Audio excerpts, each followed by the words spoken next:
Urgence vétérinaire de Maisons-Alfort en région parisienne. Chaque jour, toutes sortes d'animaux viennent s'y faire soigner. Pour les remettre sur pattes, les meilleurs spécialistes. Chirurgiens, radiologues, neurologues, quelle que soit la pathologie, tous les soins sont assurés ici.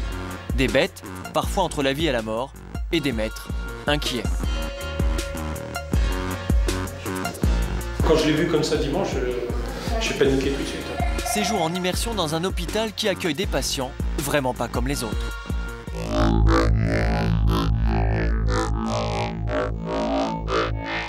13 h, ouverture des urgences et déjà un premier animal.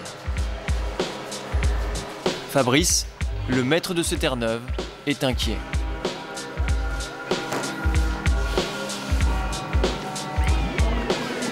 Sally, c'est ça? Oui. Donc expliquez-moi un peu, ça fait combien de temps qu'elle est comme ça? Depuis dimanche matin. D'accord, elle se lève plus du tout? Ah non, non. Depuis 2 jours, Sally est totalement paralysée. Tous les jours le matin, elle est assise devant la porte et ce matin-là, elle n'y était pas. Donc je me suis inquiété. Quand je suis arrivé dans la niche, elle me regardait tout, mais elle ne pouvait pas se lever. Fabrice habite à la campagne. Quelques semaines plus tôt, sa chienne est passée sous un tracteur. Son mal vient peut-être de cet accident. Enfin, disons que lui, il m'a dit, nous, à notre niveau, on ne peut plus rien faire.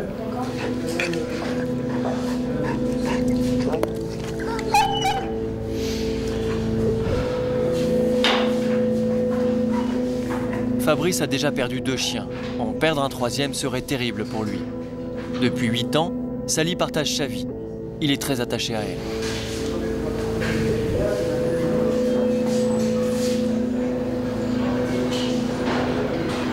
Elle n'avait pas de problème particulier, cardiaque, elle n'a jamais eu de problème respiratoire, etc. Juste les accidents, et sinon au niveau médical, elle n'a pas eu. Un petit peu des otites de temps en temps, mais je veux dire,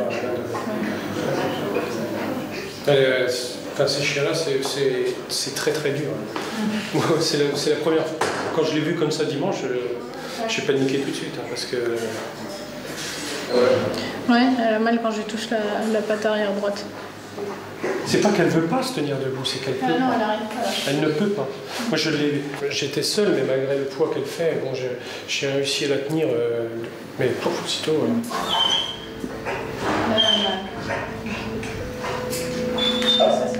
La chienne souffre au niveau du bassin. Mais il est encore trop tôt pour établir un diagnostic. Il y a peut-être quelque chose au bassin, là. D'autres investigations s'imposent. À la tête des urgences vétérinaires, Françoise Roux. Bonjour. C'est elle qui dirige ce service, l'un des plus anciens de France. Alors, qu'est-ce qu'on a aujourd'hui? Ça c'est déjà pas mal rempli. Problème Un coup d'œil sur les premiers cas de la journée, d'urine. puis direction la salle de garde. Son équipe l'attend pour faire le point. Vous avez commencé le tour des cas? Non, vous attendez. Non, ça, je pense que c'est juste des hématomes. Ici, chaque animal se voit attribuer un lit. Ou plutôt une cage. Donc, Aurélie, vous êtes de garde? Oui.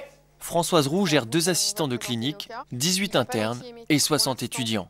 Une grosse équipe qui doit accueillir des patients toujours plus nombreux. Toutes les 4 heures, ça veut dire que 6 vomissements. Les urgences vétérinaires répondent à un réel besoin, hein, comme en médecine humaine. Il y a des choses qu'on peut prévoir, c'est-à-dire aller à son rendez-vous de vaccination. Et puis, il y a des maladies qui se déclarent dans l'heure ou la minute. Et là, les propriétaires d'animaux confrontés à un animal qui vient de se faire renverser sur la voie publique parce qu'il leur a échappé de la laisse sur le boulevard, il faut qu'il y ait des structures prêtes à les accueillir parce que parfois, c'est pas toujours le cas, mais parfois la première demi-heure est décisive. Toute la journée, Françoise Roux veille au bon fonctionnement du service. Aujourd'hui, la salle d'attente est pleine. En semaine, les urgences reçoivent en moyenne 20 consultations par jour, jusqu'à 40 le week-end. Pour gérer ce flux, les vétérinaires sont aidés par des étudiants repérables à leur blouse blanche. Car les urgences de Maisons-Alfort, c'est aussi une école.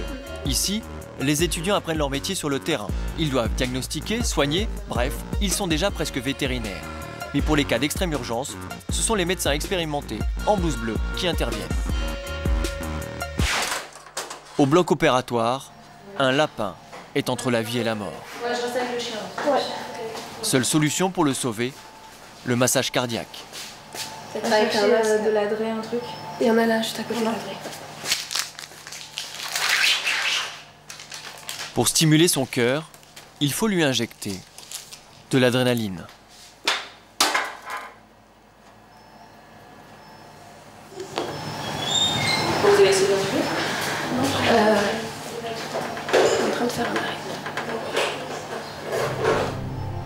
Malgré tous ses efforts, la vétérinaire ne parviendra pas à réanimer le lapin.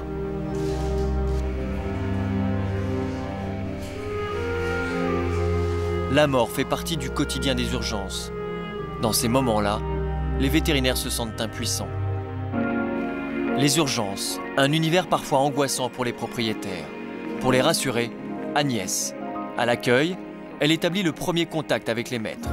Leurs inquiétudes, elle les connaît bien. C'est pas grave, je vous amènerai le dossier et je marquerai le numéro. Comme ça, vous pouvez commencer la consultation. Il vous a donné un traitement, il vous a... Rien du tout? Au départ, avant que ce soit aussi gonflé, elle Inscrire. Donc c'est quoi qui lui arrive? Un petit Yorkshire, elle a dû avoir un choc. D'accord. Et elle pose plus ses pattes à l'avant. Vous avez des gens qui sont très attachés à leur animal. Bon, aussi bien d'un côté sentimental, des fois peut-être un petit peu trop, mais après c'est selon chacun. Et puis vous avez à cause de tous les souvenirs, puisque c'est la famille ou c'est l'héritage. Disons que c'était les parents qui avaient, les parents sont morts, on a hérité de l'animal, donc l'animal représente un petit peu les parents aussi. Donc, et puis vous avez des tas de gens qui sont seuls. Donc l'animal, c'est toute leur vie. C'est le cas de Josette. Dans la salle d'attente, elle s'angoisse pour son chat.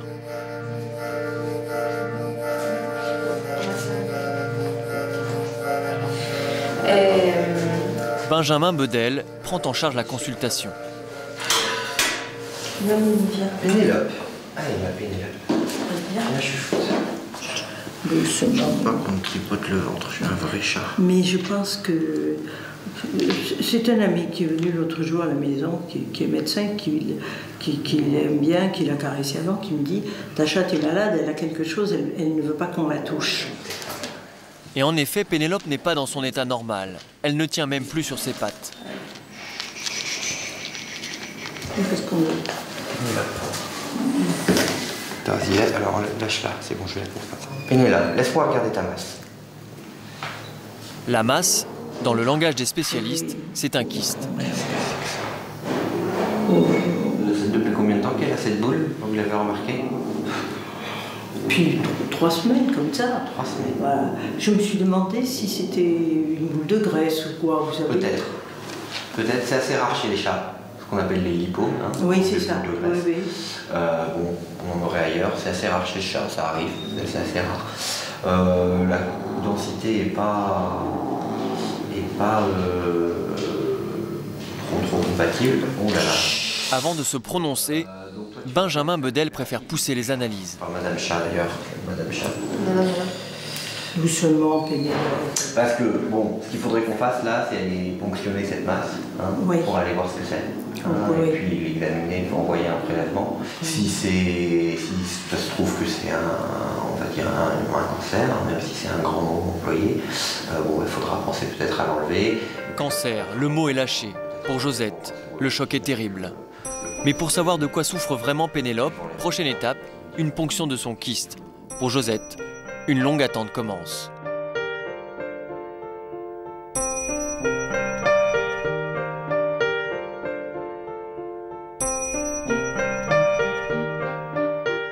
« 15 h, unité des nouveaux animaux de compagnie, les NAC. À la tête de ce service, Charlie Pignon. Ici, il accueille des animaux pas tout à fait comme les autres. Aujourd'hui, il va s'occuper d'un animal arrivé dans la nuit, un furet, appelé Zouzou. Ce type de patient est de plus en plus fréquent aux urgences. C'est le nouvel animal de compagnie à la mode. Zouzou s'est battu avec son compagnon de cage. Il a été mordu au cou. Son état est grave, la plaie est infectée. Dans la nuit, il a reçu les premiers soins. Maintenant, Charlie doit refaire les pansements. Zouzou est d'abord anesthésié à l'aide d'un masque spécialement adapté.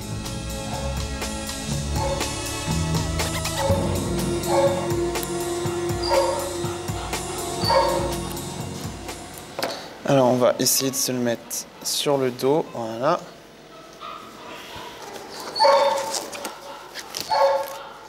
Alors là c'est pas joli du tout. C'est encore très infecté, ça sent mauvais. Il y a beaucoup de pus qui est présent à l'intérieur. C'est vraiment encore très très vilain. C'est certainement un animal qui va devoir subir une deuxième intervention quand il sera rétabli, enfin quand il sera à peu près stable, pour pouvoir vraiment enlever tous ces tissus nécrotiques parce que ça va très très loin. L'opération est terminée. Il va falloir maintenant réveiller le furet.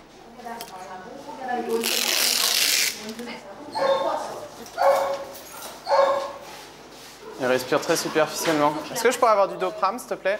Rapidement. Zouzou semble avoir quelques difficultés respiratoires. Charlie lui injecte un stimulant.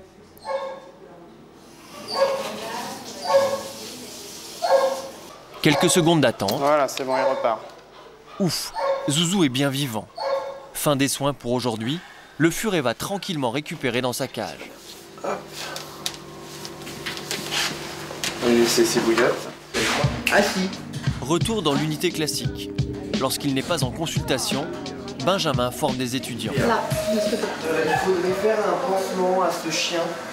Là, juste un pansement tout bête, pansement collé quoi, avec peut-être un bon paquet de compresses sur la plaie. Soigner un animal, c'est un apprentissage long et compliqué. L'enjeu est de taille, sauver des vies, mais aussi apprendre à accepter la mort des patients. C'est difficile parce qu'on a quand même aussi pas mal de pertes dans les animaux, parce qu'on a souvent des animaux qui sont soit en stade terminal de maladie qui évoluent depuis longtemps, et soit des cas assez graves et que malheureusement on n'arrive pas toujours à les sauver, quoi. Et pourtant, tout est mis en œuvre pour y parvenir. Sauver Sally, c'est la priorité de Benjamin. Il veut absolument comprendre d'où vient la paralysie de ce chien. A priori, pas de fracture, mais la chienne souffre. Avant d'aller plus loin dans les examens, il va demander l'avis d'un spécialiste, un vétérinaire neurologue. Je suis pas très optimiste parce que les troubles neurologiques sont pas toujours de très bon augure. Ça dépend de la cause en fait qui sous-jacente. Et sur un chien de son âge, on peut pas éliminer tous les problèmes de tumeur au niveau cérébral. Et ça, dans l'ensemble, ça reste quand même assez mauvais. Est-ce qu'elle pose ses pattes un peu droites ou pas du tout? Devant, oui.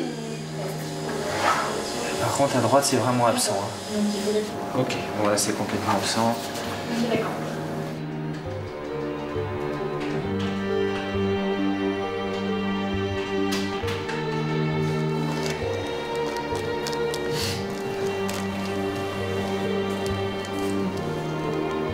Ça, c'est bien par contre. Diagnostic, il s'agit bien d'un problème neurologique. Sally va devoir encore subir une autre série d'examens. 17 h. Charlie Pignon, le spécialiste des nouveaux animaux de compagnie, vient d'être appelé. D'accord. Elle est vive? Encore quand elle... Maintenant, non, plus trop, mais avant, elle était super vive. Bien méchante. Un animal vraiment pas comme les autres vient d'arriver. Elle est frigorifiée. Ça fait longtemps que vous l'avez dans la boîte là? Ça fait 1 heure et demie. D'accord. On va le venir. Ouais, on va chercher ou alors une bouillotte. Et voici la bête, Doudou l'iguane, du jamais vu ici. J'en profite pour voir comment est-ce que je l'attrape. Donc on va plaquer les bras en fait le long du corps. Et on va mettre la queue à l'arrière pour éviter que ça tape dans les yeux. Ses maîtres sont inquiets. Depuis quelques jours, leur iguane ne s'alimente plus. Il a perdu beaucoup de poids. Alors elle a les yeux qui sont assez enfoncés. Elle est aussi elle est déshydratée. Pour éviter que l'animal ne se refroidisse encore plus, une lampe chauffante est installée. Vu l'état de votre animal, je ne vais pas pouvoir vous laisser repartir avec. Elle est vraiment très faible. Il va falloir qu'on la garde, qu'on l'hospitalise, qu'on la réhydrate. Vous voyez, elle est vraiment très faible. Éventuellement qu'on la gave si besoin. Parce que là, elle est rachitique. Elle n'a plus du tout de muscles. Mais là, en une semaine, elle a perdu. Vous voyez, les écailles qui forment des plis comme ça, elle est vraiment beaucoup trop faible. On la remet dans sa boîte. L'état de l'iguane est inquiétant. Ses chances de survie sont faibles. Le fait qu'elle soit complètement pâle comme ça, c'est vraiment... Alors attention à vos doigts, qu'elle soit bien pâle comme ça, c'est tout à fait anormal. C'est un défaut de pigmentation. Voilà. L'autre chose auquel il faut faire attention, c'est les griffes. La griffe, faut pas ça. Doudou l'iguane va maintenant être transporté à l'unité de soins intensifs. Les urgences vétérinaires, ce sont aussi des opérations chirurgicales. Ce berger allemand souffre d'un abcès. Il faut le lui retirer au plus vite pour éviter une infection mortelle. Ouais, c'est nickel. Voilà, je pense qu'il va bien dormir. Je vais faire ma petite traçante. C'est Françoise Roux qui opère. Benjamin l'assiste. Blouse, instruments stériles, champ opératoire. Aucune différence avec un bloc de chirurgie classique. J'avais sorti une lame de bistouri aussi. Le chien est d'abord anesthésié localement. Une dose de morphine lui est aussi injectée pour calmer sa douleur. L'opération se déroule normalement.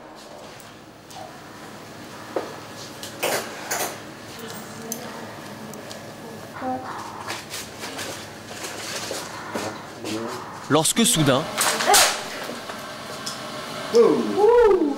les vétérinaires doivent injecter une autre dose de morphine pour apaiser l'animal. Il a l'air sédaté, non?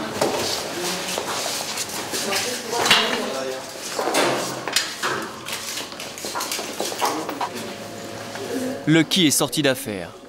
Il quittera l'hôpital demain. Au même moment, unité de soins intensifs. Charlie Pignon tente de comprendre pourquoi Doudou l'iguane refuse de s'alimenter.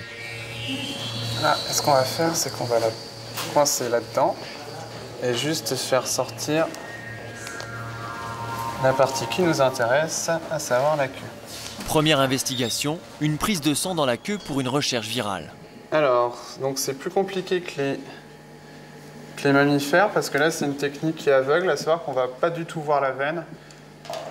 On va juste l'imaginer et enfoncer l'aiguille là où on pense qu'elle est, à la différence des mammifères où il suffit de faire une compression. Ok, est-ce que tu peux faire la compression, s'il te plaît? Merci. Charlie étudie aussi une autre piste. L'état de l'animal pourrait être lié à une opération précédente. Il vérifie que la plaie est bien cicatrisée. Voilà, hop, pour moi, et plus qu'un dernier. Ok, donc ça a l'air d'être assez propre. Bon. Parfait, on va lancer la biochimie et puis on va aller l'hospitaliser.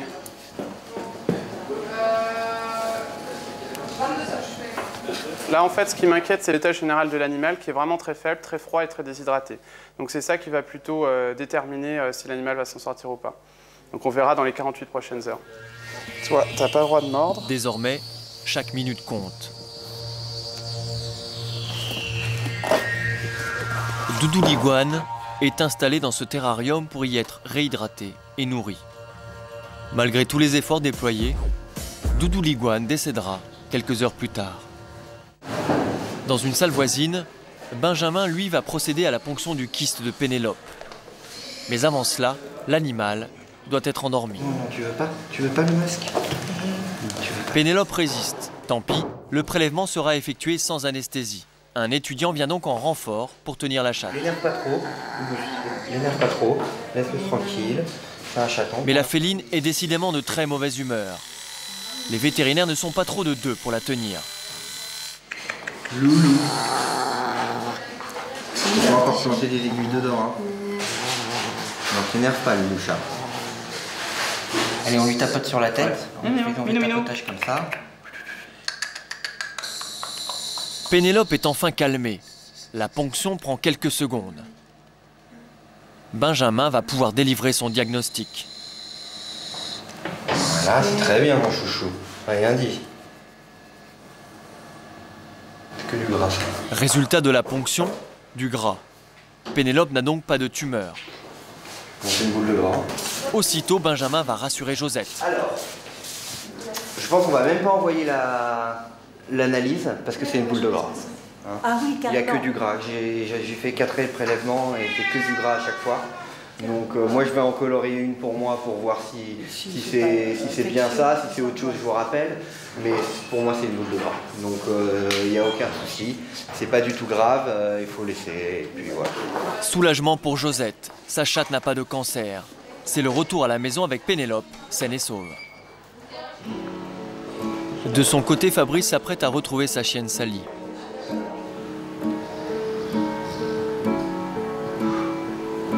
De la voir comme ça, vous savez, c'est pas évident. Hein. C'est pas évident.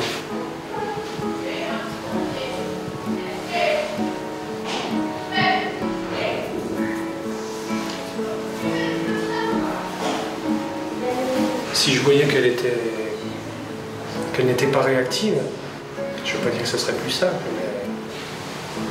mais le cerveau n'est pas atteint. Ça. Non mais le cerveau, il est atteint dans le sens où il ne veut pas se battre, mais Aidée par son maître, Sally retrouve quelques forces pour se nourrir. On essaye tout.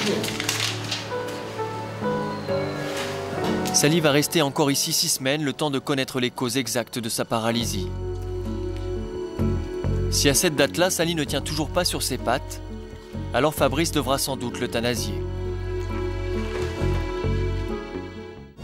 Chaque année, les urgences vétérinaires réalisent plus de 35 000 actes. Et les patients sont de plus en plus nombreux. Victimes de leur succès, elles doivent s'agrandir. Un nouveau bâtiment dédié à la santé des animaux verra le jour en octobre 2009.